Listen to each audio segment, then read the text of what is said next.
Дорога хорошая, вдоль реки пошла. Жесткий галечник. А сама речка, он мелкая пока очень еще.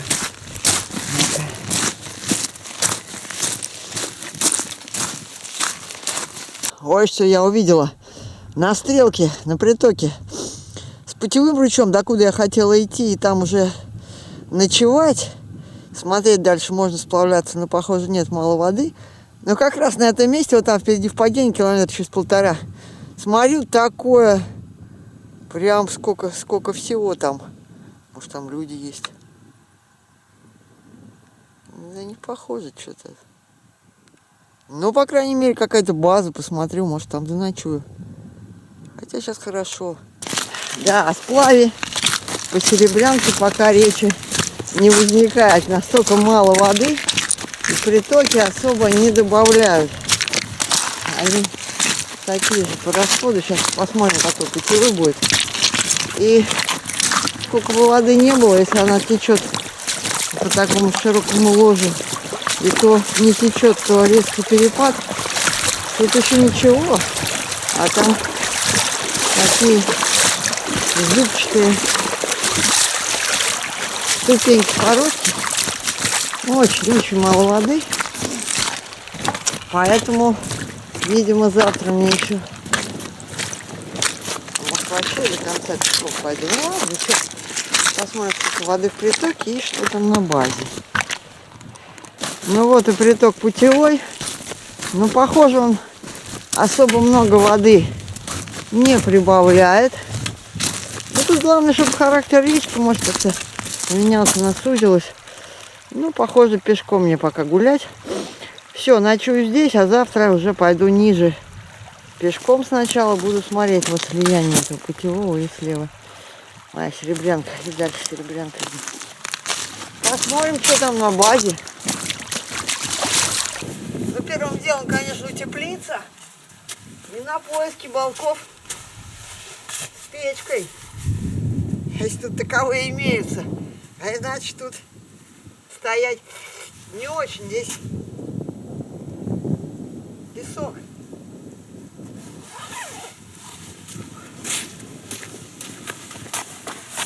Вот, все тут. А как техника ездила, уже все превратилось. Почва стала песчаной. Ну, дарылась до песка. Так, сейчас пойду искать.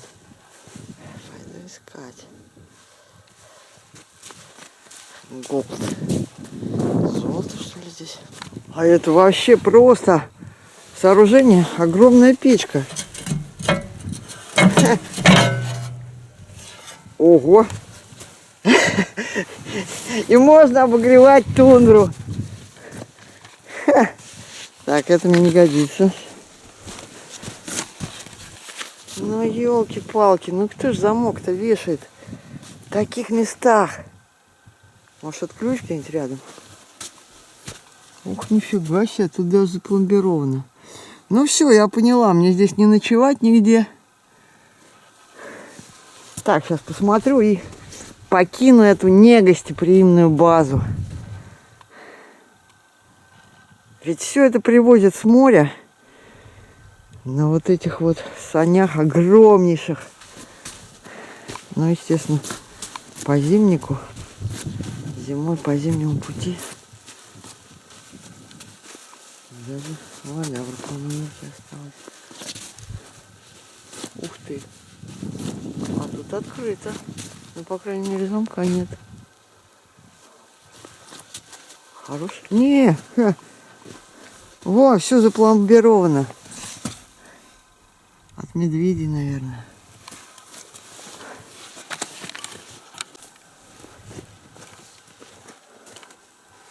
Где-то я видела название.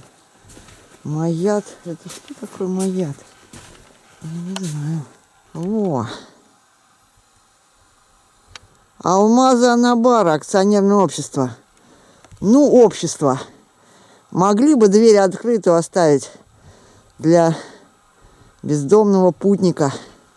Но мы и без вас обойдемся. Да, сильно. Ну, даже смотреть не буду, он все ясно уже.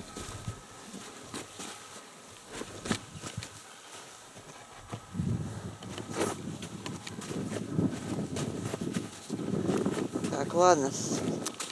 Туда я тоже не пойду. Все, надо скорее уходить отсюда, а то холодает, а мне еще место надо найти, лагерь ставить. Жилой на 8 человек. Не, мне не годится, ну никак. Мне только отдельную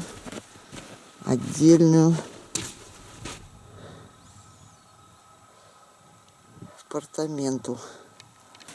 Ну, я отправляюсь дальше вниз по течению до первого стояночного хорошего местечка, потому как уже похолодало очень сильно. Сейчас, как солнце горизонта касается, резко холодает. Ну, слава богу, ветер небольшой. И, ой, никакого таких осадков. Так что все нормально. Буду ночевать в поле, и это здорово.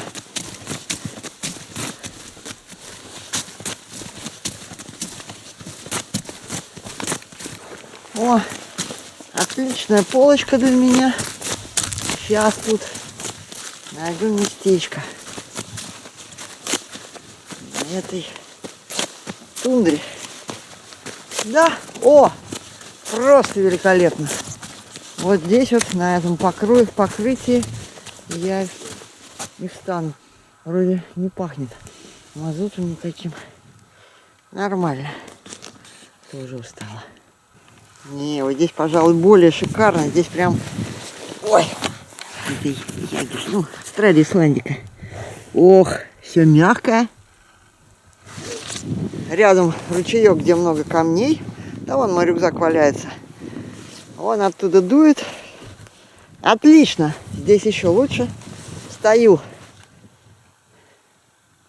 А это вниз по течению Серебрянка. У меня так и не поднялась рука оставить продукты посреди тундры. А в Волках тоже негде было их оставить. Так и несу их с собой. Мало ли что. Да и не оставлять же их. Может, какой писец найдет, а потом привяжется, побежит по следу.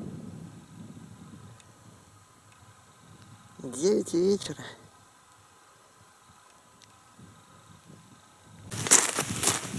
Иду за водой. Сейчас посмотрю, как здесь. Вот такой плес. Мелкий. Ну, может, на плесе ничего, но все равно. А дальше где-нибудь будет падение.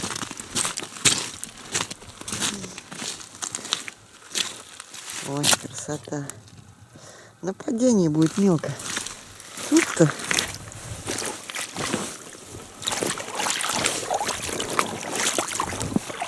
Теоретически всплыть можно, но до первого переката, а их тут будет много. Пойду я пешком завтра.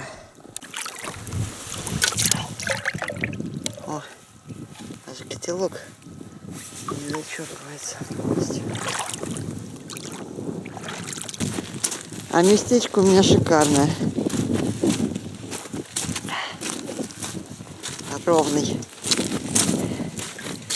Ровный бережок. Высплюсь.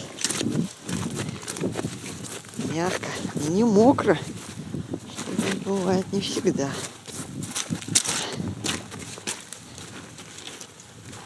Набирая камней для привалки юбки-палатки. О, какой нашла.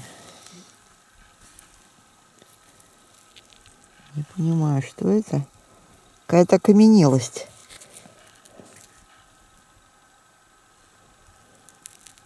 Вот что это? Чего окаменелость? Не знаю. Трубчатая какая-то.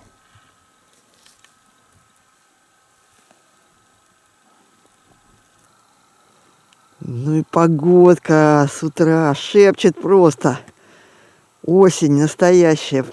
Заморозок. Первое. Вообще безветрие. И ясное небо. Ох. Ой. Только немножко холодно. Морозный туман какой-то. Ой.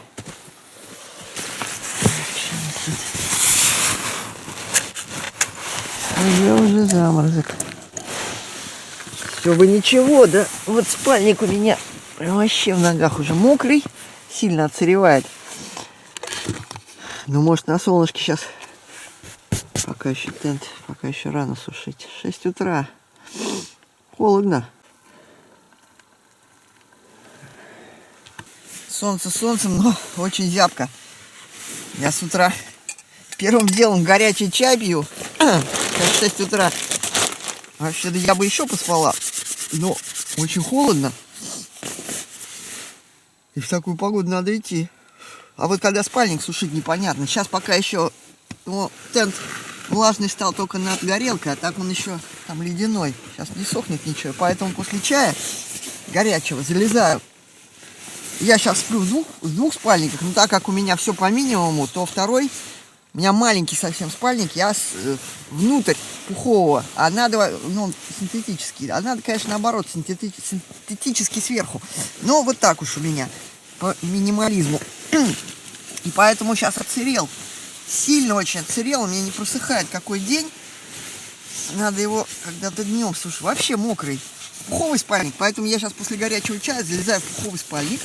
И его немножко на себе буду сушить. В нем все равно теплее, чем без спальника. Сейчас чуть-чуть, пока солнышко палатку чуть-чуть подсушит, а потом буду уже на палатке сушить. А потом уже выходить надо.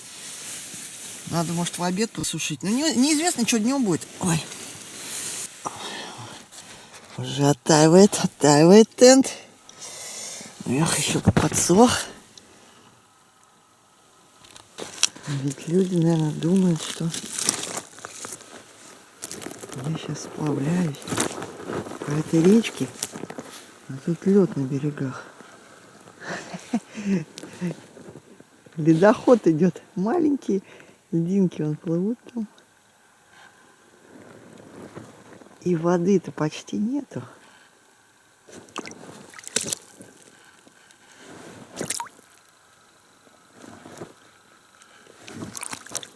Мелко. Осенью все вымораживается.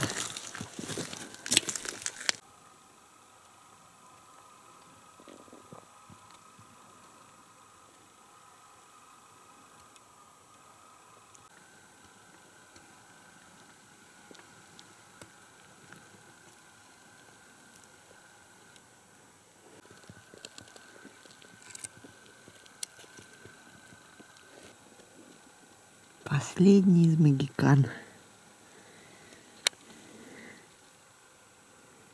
Желтый мак. Сейчас хоть чуть-чуть мой спальничек подсохнет. И отправлюсь дальше. Вдоль речки. Пешочком. До мыса по прямой километров 60. Ну, не по прямой. Прямой, наверное, 50. А идти надо не меньше 60. Ну, дойду. Куда же я денусь? А на теневой стороне лед. Так, еще не отошел. Сушу.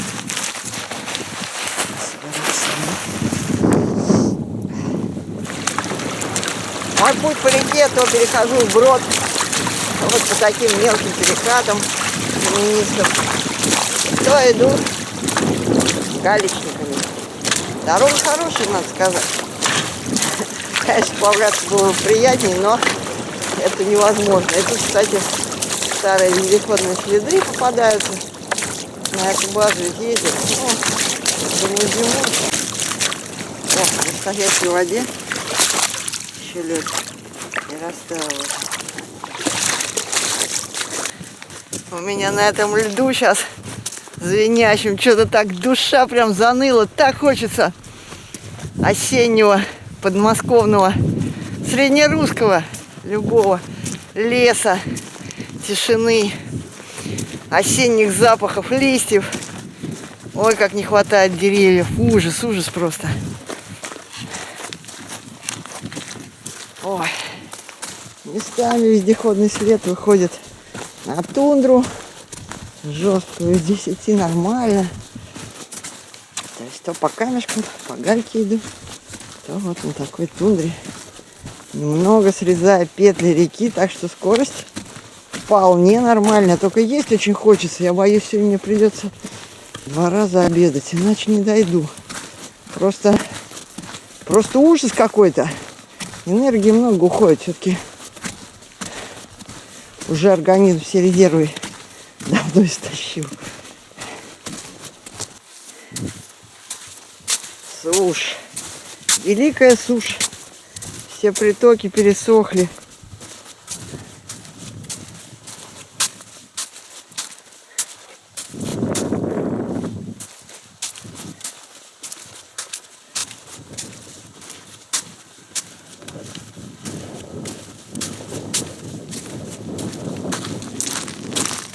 Лед так и не растаял. Вот за берегом такие ледяные.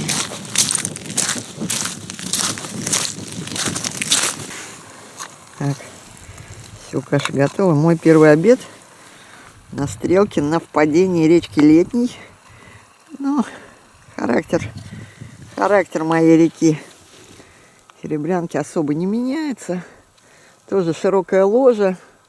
Иду пешком дальше. Продолжаю путь.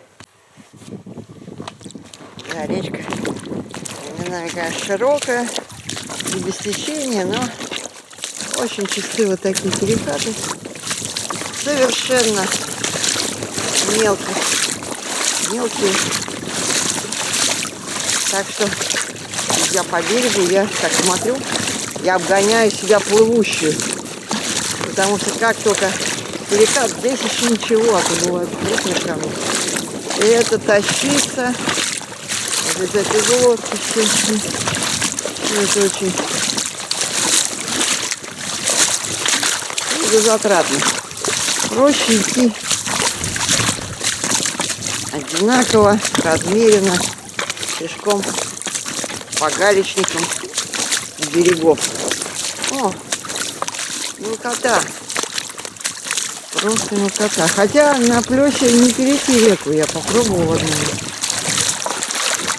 А здесь 20 сантиметров. Вот такая осенняя речка Серебрянка. Это на карте показано 0,5, 0,6 даже дальше. Это не верится, что сейчас будет такая вода.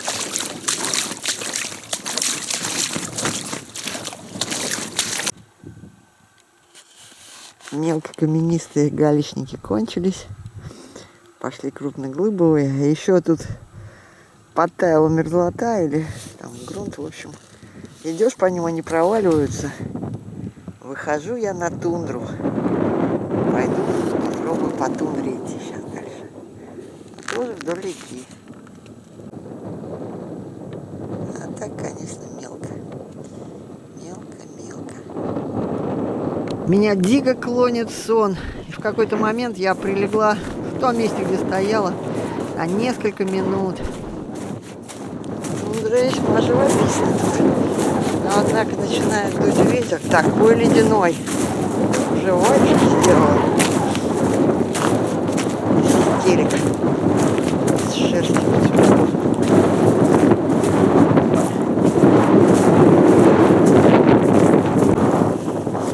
Носок набивается шерстью. И носок превращается в изящные варежки. Очень теплый. Бронебойный варежек. А по верхам интереснее идти. Тут всякие остатки разрушенных скал. Камешки попадаются. Красиво. Под ногами просто какой-то натюрморт. Зайка.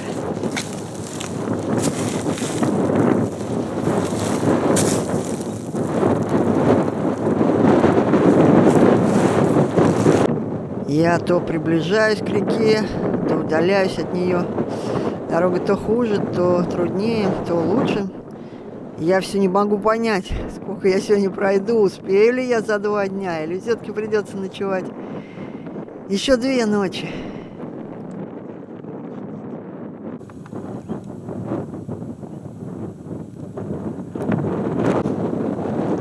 по тундре идет вездеходный след.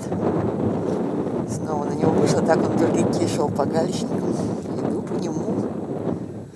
Срезаю петли реки. Только что пообедала второй раз. Но холод дикий просто. Я что-то, особенно голова мерзнет, продувается. Я все на себя натянула, шарф. Сейчас после обеда даже куртку теплую не могу снять, вот в ней иду. Я сегодня отмахала километров уже. Я думала, за 3 дня дойду.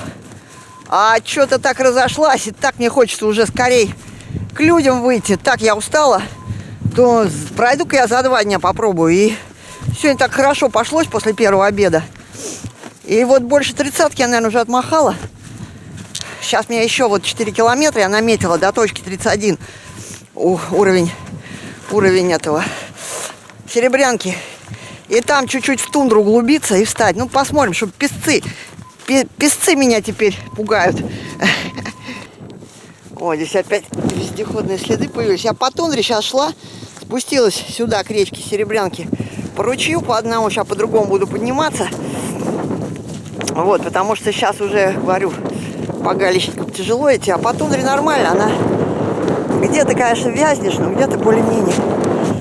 Вот, я, честно говоря, да, здесь уже, может быть, и можно плыть. Не, но все равно, я думаю, мелко на перекатах. Но я рада, что я сегодня иду пешком. Я бы, наверное, я пешком-то замерзаю, а не знаю, что было бы на сплаве. Видно, уже просто накопилась усталость. Вот сюда сейчас пойду наверх. Не, мелкая она на перекатах. Не, абсолютно не расстраиваюсь. Что иду пешком. Коснулась реки и снова красивые. Вроде такие камешки замечательные. Красивые виды. Да, вообще старые. Воздух северного ледовитого веет им просто неимоверно. Казалось бы, что там, думаю, сейчас -1. Ну, не знаю, такой ветер, что ого-го. Я в -20 так не мерзла. Ну, на лыжи, конечно. Да нет, сейчас уже загреюсь.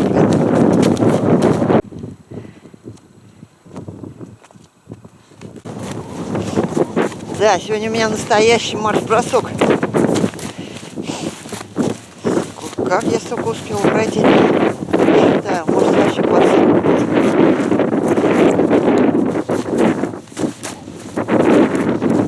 Сейчас еще 7 небольших вечера. До 21 можно пройти. Потом уж слишком холодно станет, когда солнце коснется горизонта. Не главное. Вот на такой тоже стало. Главное, чтобы не вязкая была. На карте. Итак, я нахожусь на речке Серебрянки на отметке 31 метр над уровнем моря. 9 вечера, 1 сентября. Прошагала сегодня, сейчас посмотрела, 34-35 километров, 35 где-то. Не ожидала, не думала, что дойду до сюда. До мыса Челюскина, самой северной точки Евразии, остается около 25 километров. Я думала, что буду сплавляться до сюда, по реке, но низкий уровень воды не дал это сделать. Дальше, судя по карте, начинается каньон. Там могут быть пороги, и поэтому я хотела здесь закончить сплав. Но вот дошла сюда пешком за один день от того места, откуда думала, можно начинать сплав. Так что все нормально. Сейчас пройду немножко поверху, найду до первого хорошего места и встану. Ветер чуть-чуть подутих, лег туман, потом поднялся, но уже голубого неба нету.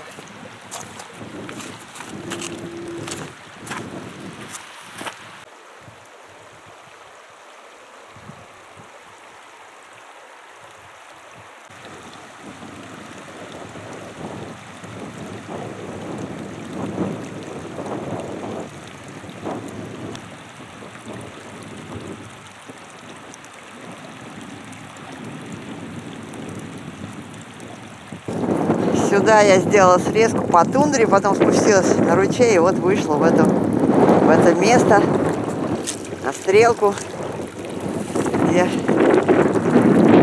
два ручья впадают в правые притоки реки Серебрянки.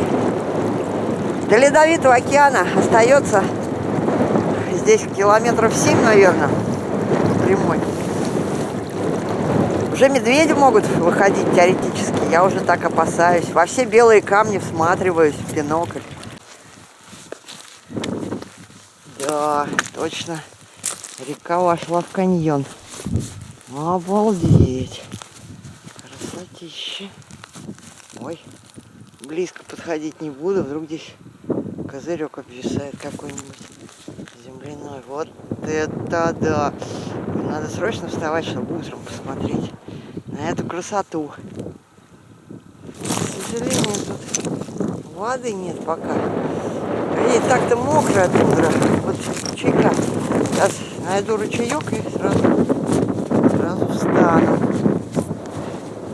По карте до него 10 километров с небольшим.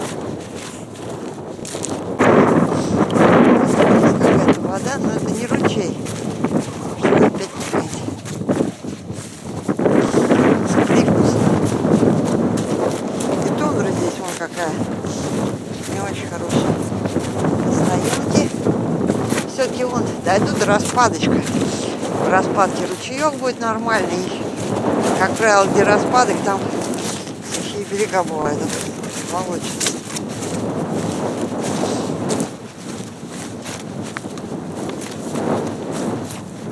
А здесь уже и нет каньона.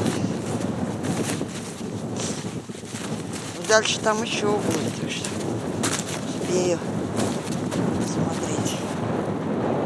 Вот и распадок. Думаю, здесь найду здесь местечко. Пристанище. Долго я искала место для стоянки. Почва под ногами все чавкала. То не было воды, то еще чего-нибудь. То неровно. Уже заметно темнело и холодало. Конечно же, я боялась медведей, но усталость давала себя знать.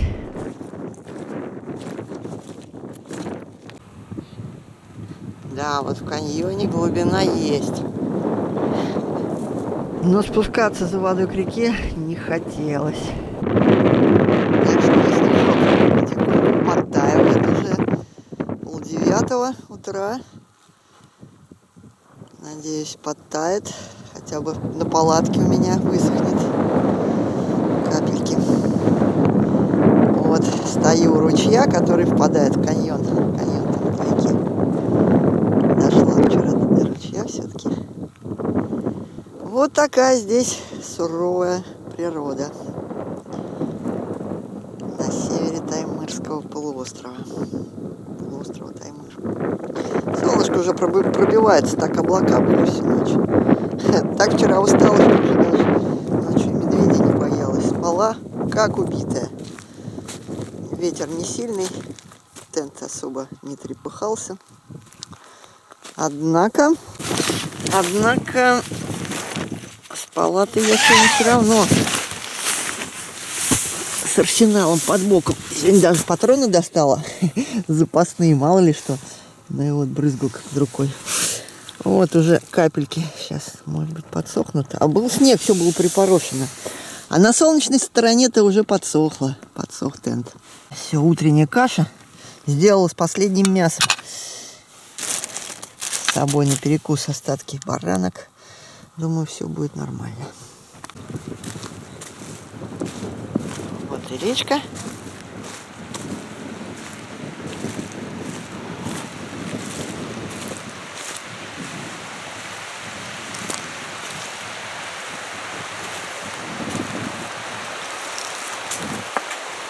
Да, тут в каньоне пороги.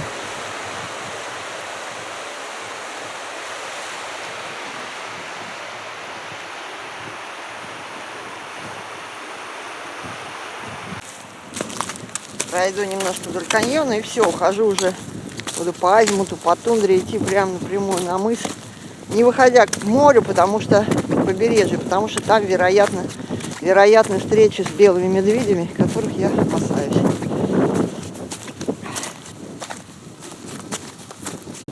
Вдоль каньона идти очень живописно. Тундра здесь сухая, каменистая, твердая.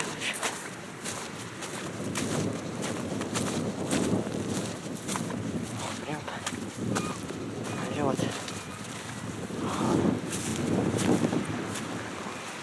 Да, интересные какие пороги. Здесь такие плиты, вот, ребром стоят и образуют порог. Интересно.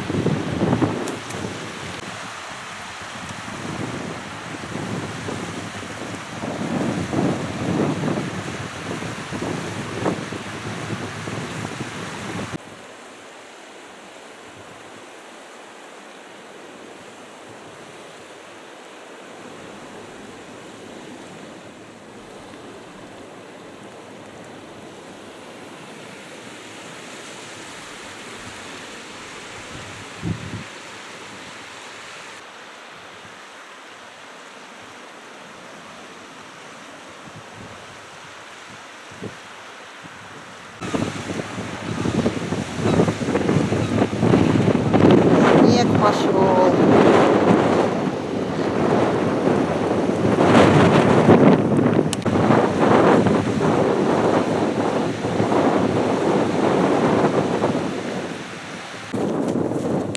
Каньон — это такая щель среди плоской тундры.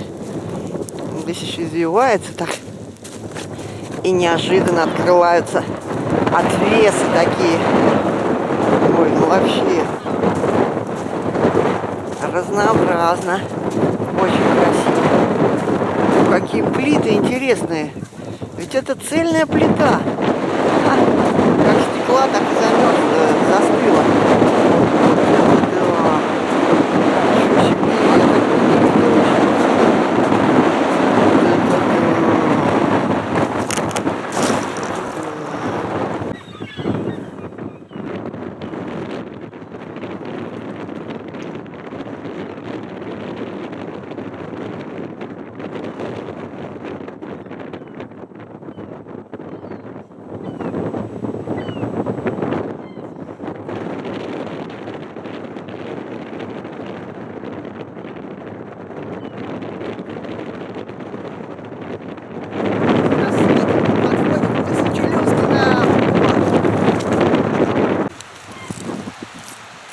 Просто фантастика какая-то.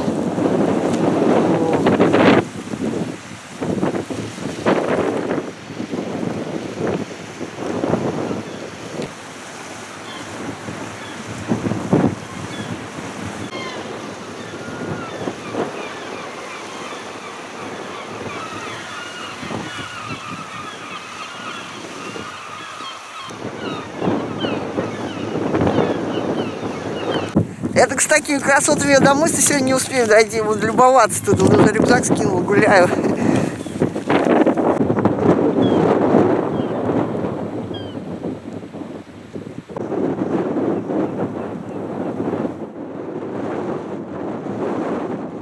На самом деле красоты красотами, но в белые камни я вглядываюсь регулярно, смотрю, не шевелится ли. И вообще думаю о том, что хорошо, что ветер дует от меня в сторону каньона, и от медведей я защищена этим провалом. А чем ниже, тем ответственность все больше. Глубина. Ой, почва ползет, но я близко не подхожу, чтобы мало ли там козырек какой. Ух.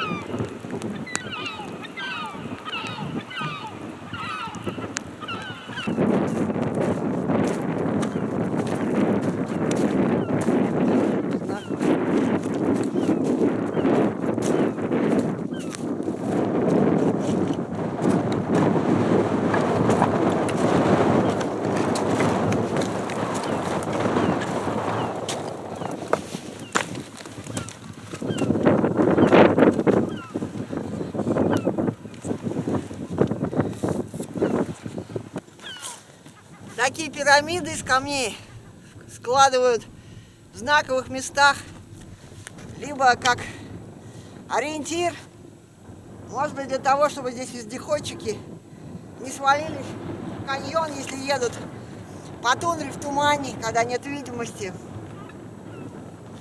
Раньше полярные путешественники складывали около склада с продовольствием такие гурии.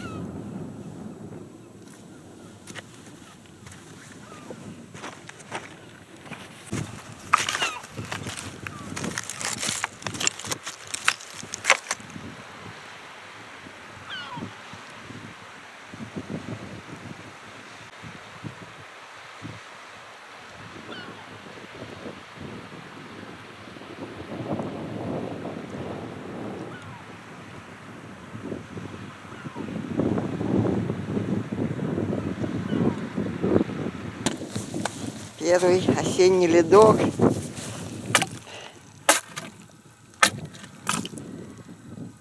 В средней полосе не замечаю такого осеннего мороза. Подумаешь, что там.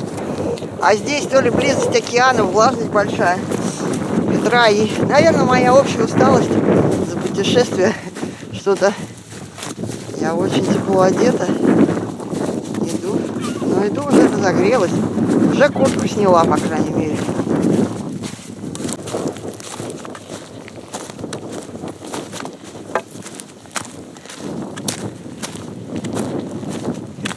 Интересно встречаются камни пучком стоящие.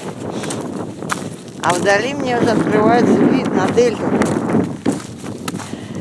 Серебрянки, а место ее впадения многими руслами в Северный Ледовитый в Карское море. Вон оно, уже там. Это уже Карское море.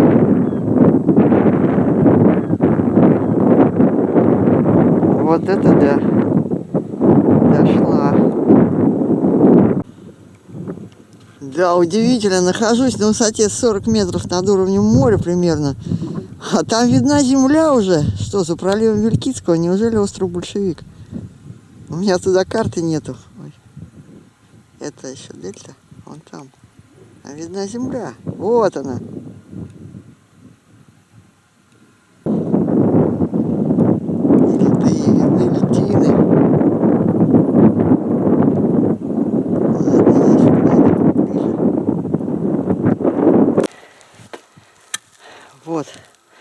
Вот на что я вышла.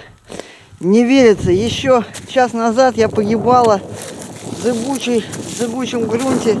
Там нельзя было вообще остановиться. Какой там снимать? У меня силы чуть не кончались. Там все время засасывало ноги. Вон они до сих пор в глине. Идешь, все чавкает, хуже болота. Я думала, ужас. Увидела потом на горизонте Тригу, пошла на Тригу, а потом увидела даже... Я не знаю, это метеостанция или там поселок на другом мысу. В общем, увидела жилые строения очень далеко. И сейчас я их, если увижу, еще сниму. Но я думал, мне до последнего идти по этой зыбучей тундре страшной. И вот дорога, удивительно. Здесь грунт держит. Это просто... День и ночь, что было, что, ну, чуть-чуть засасывает вот на этих лужах. Ну, просто все. Это что, я уже вышла в населенку, можно сказать. Ну, до мыса еще километров 15, если не больше. 15, наверное. Ну, вообще, я думала, уже не дойду, если весь день такая дорога была, как я шла. Фух. Еле вышла из зыбунов. Сказать, что было тяжело, это вообще ничего не сказать. Просто ноги вязли. Ужас. Думал, все. Тяжело. И нигде не присесть. Там очень редко попадались камни, на которые хоть как-то можно присесть, чуть отдохнуть. Ужас. Но я уже просто устала. Так-то что, могу идти без остановки? Но это хуже болота было. Фух, я думал, ну где-нибудь я сниму. Но невозможно было. И думала, и никаких ориентиров, я шла по азимуту, и компас плохо, по солнцу, на северо-восток. И потом уже увидела, думаю, видеть бы этот тригопункт, хоть бы он был виден. Хороший ориентир, тригопункт. Сколько он там? О, 8, сейчас. 53, тригопункт 53. Я думал, итоговая пирамидка была видна. И она была видна. Я ее увидела и пошла на нее. И потом потекла дорогу. А вон там этот тригопункт. Я уже издалека в бинокль увидела. Вот он. Мой ориентир был. Но сейчас по дороге пойду. А море-то видно. Сейчас там корабль в бинокль рассмотрела. Ничего себе. Сейчас попробую его приблизить. Будет ли видно? Нет, не хочет фокусировать. Вот он, корабль.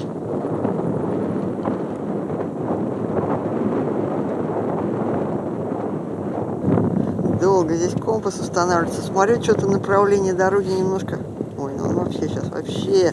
Вот как работает компас при полярных областях. Но я сейчас посмотрела, немножко не туда дорога. Может, она куда-то на причал идет. Ладно, сейчас поднимусь на горку. Там определюсь. Вот он, тригопункт на холм. Дорога идет более-менее нормально. Никогда в жизни я еще так не радовалась грязным дорогам. Я думаю, куда бы она ни пришла, даже если она придет, ну, не на мыс Челюскин, там рядом, я уж, там везде, наверное, связь есть дорожная, ну, или, по крайней мере, там вдоль берега как-то пройду обязательно. Она, мне кажется, чуть левее идет, ну, не знаю, глупо уходить с хорошей, с более-менее твердой дороги. Километров 12 до мыса я посмотрела. Все, я стала полной доходягой. Это просто кошмар. Вокруг, как на стройке, грязь, вода, болото. Впереди уже видны крыши. Кусочек торчит. Кажется, вот рядом. У меня вообще нет сил уже. Вообще просто не могу идти. Буду сейчас чай пить из лужи. Что-то у меня такое... Я вообще сюда еле дошла. Здесь был, слава богу, камень. Это вот все, это грязь. Ужас. Только вот камень меня спас. На бочке особо не сделаешь. Вот здесь сейчас я сделаю костер. Тьфу, костер. Сейчас горелку поставлю. А пить буду вот из этой лужи. Вот такая тут обстановка. Ай. Не очень романтическая, скажем так, перед мысом Челюскиным. Ужас, до чего дошла. Докатилась до 77-й параллели с хвостиком. Кошмар. Позови меня тихо по имени, ключевой водой напои меня. Позови меня, Родина, позови меня на закате дня, позови меня, грусть, тоска моя, позови меня.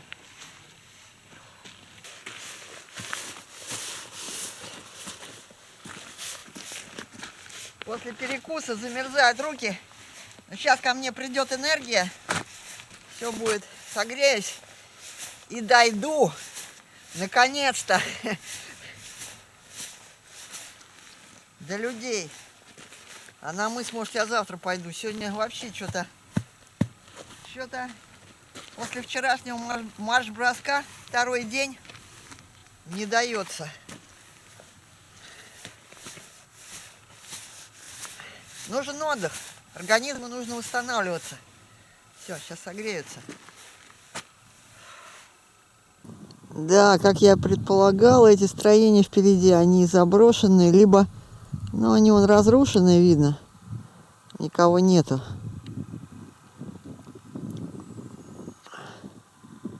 Может быть, раньше здесь был причал. Похоже, это в заливе Спартак. На берегу залива Спартак. Наверное, буду срезать сейчас направо, прямиком на мыс Челюскин. Может быть, здесь порт, все-таки сюда что-то завозят, вон топливо может. Но сюда сейчас не пойду. Тундра здесь стала чуть пожестче.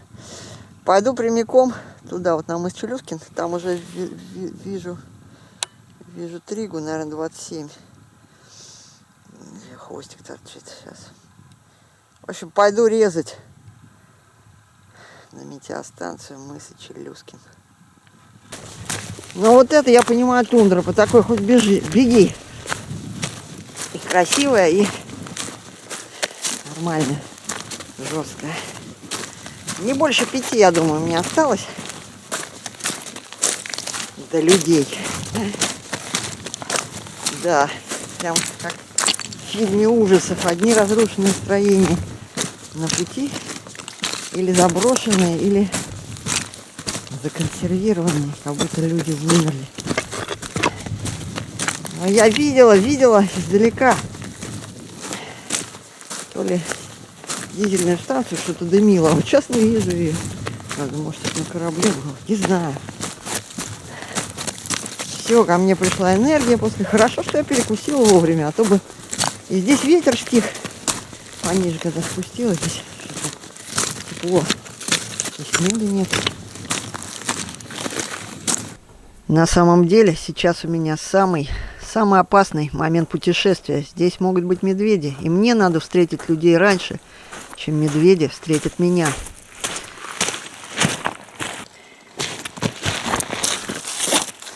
Они могут прятаться в любом заброшенном строении и выскочить неожиданно. Дома, готовясь к путешествию, я не посмотрела, где тут метеостанция. Думаю, что там, приду на мыс и увижу, а здесь столько разрушенных строений. И я хожу, уже не знаю, где люди-то. Вот. И сейчас вот иду и тоже не знаю, это метеостанция, ну, по старой карте метеостанция, а вдруг уже новая метеостанция. Но я вот сейчас сюда вышла, я хоть услышала и увидела там огонек еще, там ближе к мысу Челюскину. Где-то я сверху вообще видела трубу. Ничего не понимаю, уже как бы туман не лег. Сил нет, сижу, смотрю, стоит туда подходить. Увидела там огонек, между прочим. Где-то сейчас пойду посмотрю. Хотя строение не выглядит особо жилыми. Флага нет. Я вообще не понимаю, это метеостанция или нет.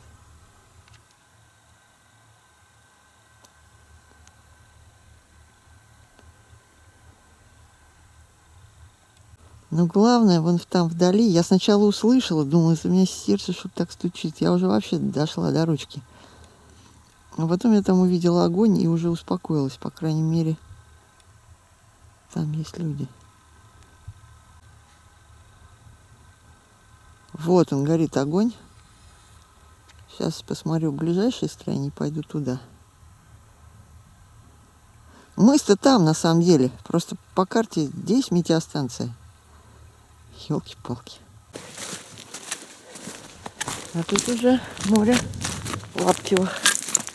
Там было Карское у меня сегодня. Нет, серебрянка. О, собака. Собака. Все-таки есть люди. Но я уже думала, все, честно говоря, думала, все. Нет уже людей на свете. Просто обалдеть. Сил моих больше не. А там, наверное, погранцы. Где прожектор? А может, там порт? Я не знаю.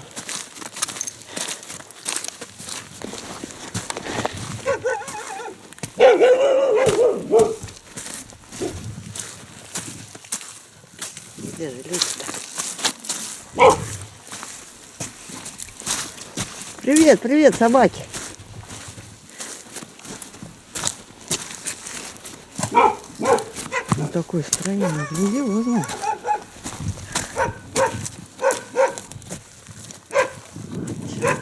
Где?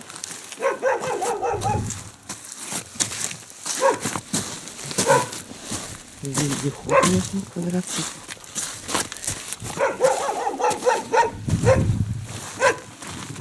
Привет, собаки, ну где ваши хозяева-то? Везет мне на Марин в этом путешествии. Метеоролог Марина по совместительству повар. Если бы. Ну давай. Еще одну. Откуда на метеостанции свежие яйца? Мы заказываем. привозят, там кто летает, если кто-то мимо нас заходит.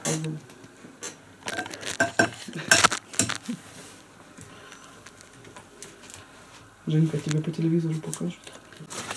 Первая деталь, которая меня здесь удивила, это вот такие двери. Здесь просто так они не открываются, потому что там вот так надо нажать, а изнутри тут засов.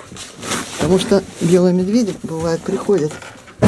Вот такой, надо так хлопать, и вот такой засов. И вот так просто дверь не открыть.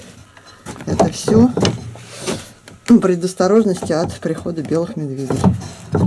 Вот так только открывается. Вот так. А что метеостанция оказалась действующая.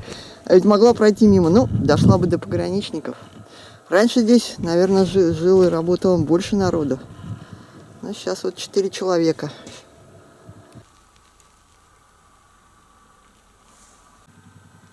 А российский флаг есть. А вчера я искала, не видела его с другой стороны. Итак, чтобы достигнуть метеостанции мыс Челюскин от низовьев реки Гольцовой, мне потребовалось 4 дня, 100 километров финишного рывка. Причем в заключительные 2 дня я прошла 36 и 22 километра. До мыса Челюскин остается 1,5 километра. Итак, я на полярной метеостанции мыс Челюскина. Сейчас здесь живут и работают 4 человека. И вот сегодня, переночевав, я отправляюсь на сам мыс Челюскина. Он отсюда в 1,5 километрах.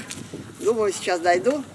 Ночью снова выпал снег, так что я очень рада, что вчера дошла до людей. Не ночевала здесь близко к побережью, потому что здесь ходят белые медведи.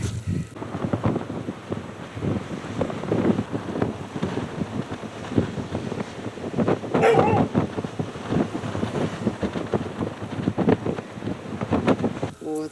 И, в общем, уже холодно.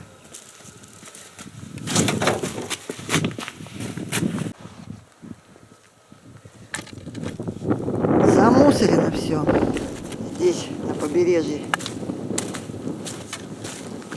Море Лаптев рядом с метеостанцией.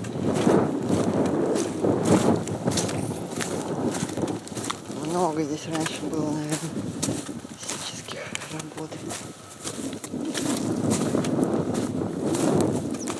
И вот туда, на север, лежит мыс Челюскин.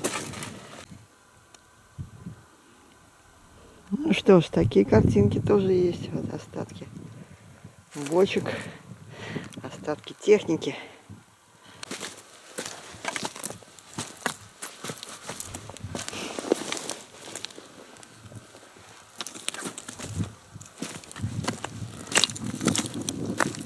Я думаю, если бы продолжались работы Советского Союза, то и бочки бы все переработали, просто не успели. А сейчас Арктика только снова начинает осваиваться.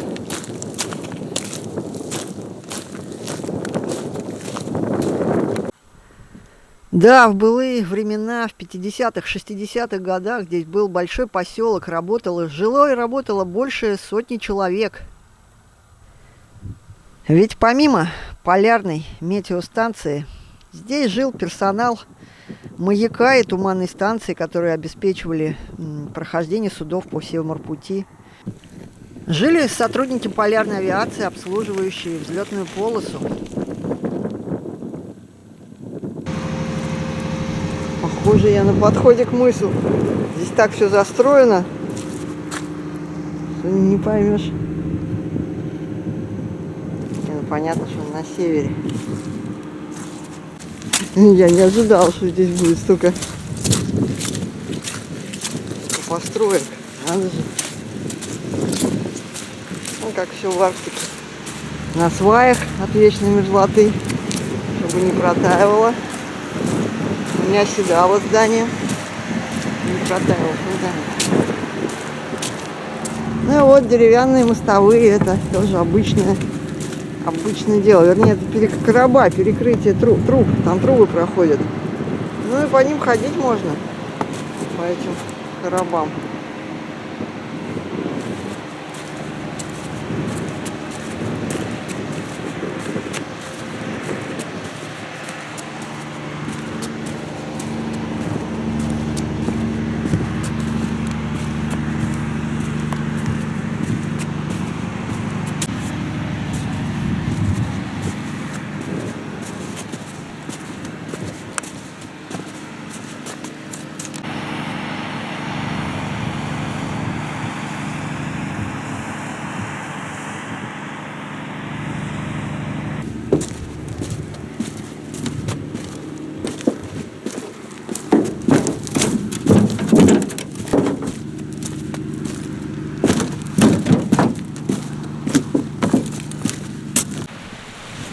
На пороге самого северного мыса.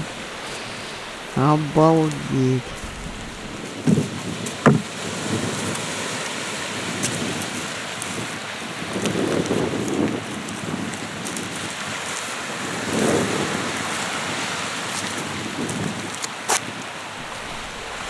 Здесь сходятся воды двух морей, Карского и моря Лаптевых.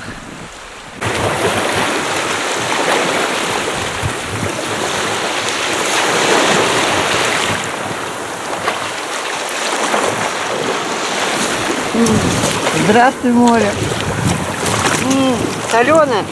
Боже, ведь именно так я впервые увидела мыс Челюскин. Но тогда я не знала, что смотрю именно на него.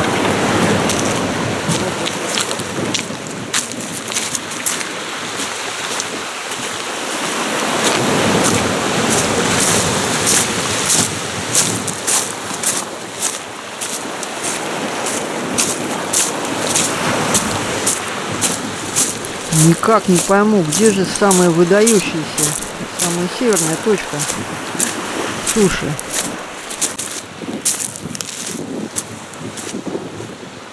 Где же мыс? Этот или вон тот все-таки дальний? Наверное, вон тот мыс, Челюскин-то.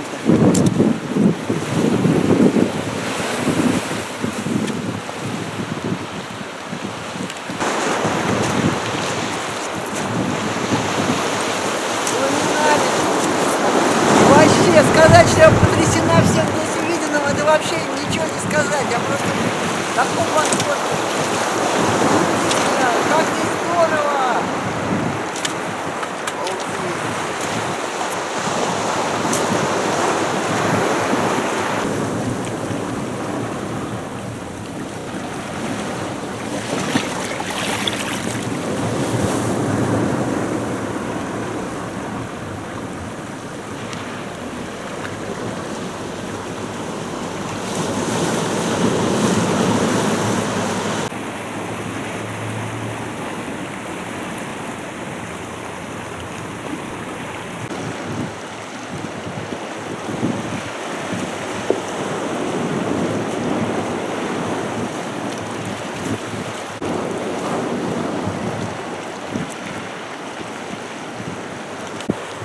Знаете, я что-то не пойму, где мыс-то, левее меня или правее. Спросить не у кого. Здесь не очень понятно. Он где-то совсем ведь рядом. Компас вертится. Здесь север. Вообще, не туда показывает. Север там.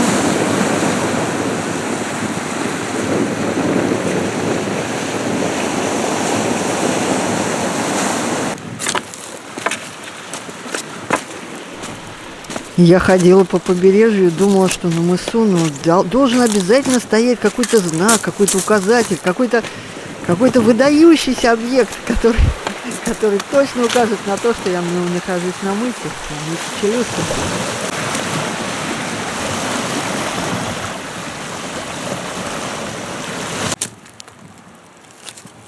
Памятник. А ведь это и есть мыс. Ведь я вышла сюда и не признала его снова. Вот она, большая цель моего путешествия. Надо же, вот она. Да, тут все так чем-то завалено, никуда идти.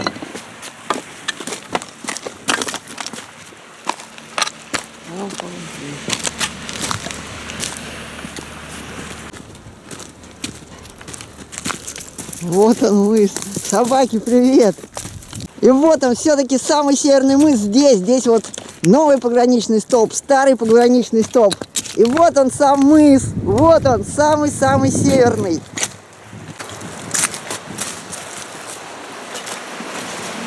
Подхожу к нему.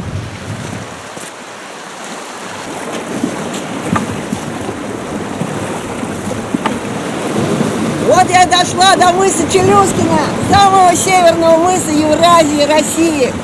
53 дня мне потребовалось, чтобы дойти сюда. Это Это большая победа. Я благодарна всем людям, всем моим друзьям, всем людям, которые поддерживали меня. И всем людям, духу первопроходцев, которые были здесь. И тоже их дух поддерживал меня на маршруте. Это очень нелегком маршруте. Я не думала, что дойду сюда уже, честно говоря. Но вот это случилось. 53 дня.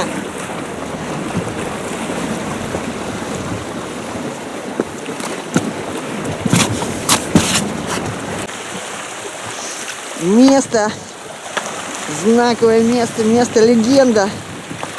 Самая северная точка. Здесь смыкаются два моря, Карское и море Лаптевых. А впереди лежит пролив Елькицкого, а за ним Северная земля, наш северный архипелаг.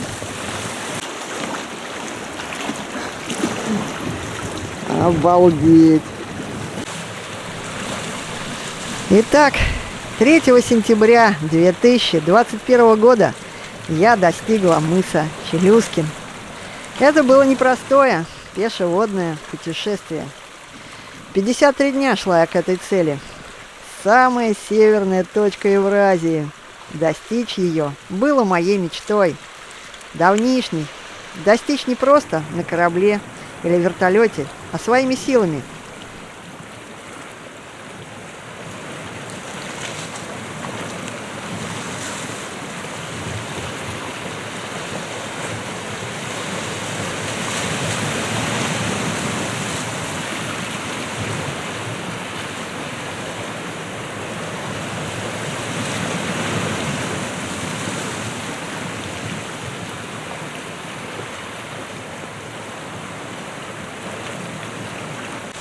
Я пересекла Таймыр от Хатынского залива моря Лаптевых, стартовала на каяке недалеко от поселка Новорыбное. И на веслах, бичевой против течения, пешком с каяком в рюкзаке, через горы Баранга и сплавом я достигла цели. 800 километров пути осталось позади. Теперь мне предстоит ждать судно ледового класса «Михаил Сомов», который приходит раз в год на полярные станции, чтобы привезти продовольствие, топливо и смену персонала. А в 1,5 километрах от самой северной точки Евразии стоит памятный знак в честь первопроходцев, в честь отряда Великой Северной экспедиции, которая впервые достиг самой северной точки Евразии. Оная экспедиция самая дальняя и трудная, и никогда прежде не бывалая. Экипаж, дубель шлюпки «Якутск». В том числе первая полярница Татьяна Прончищева.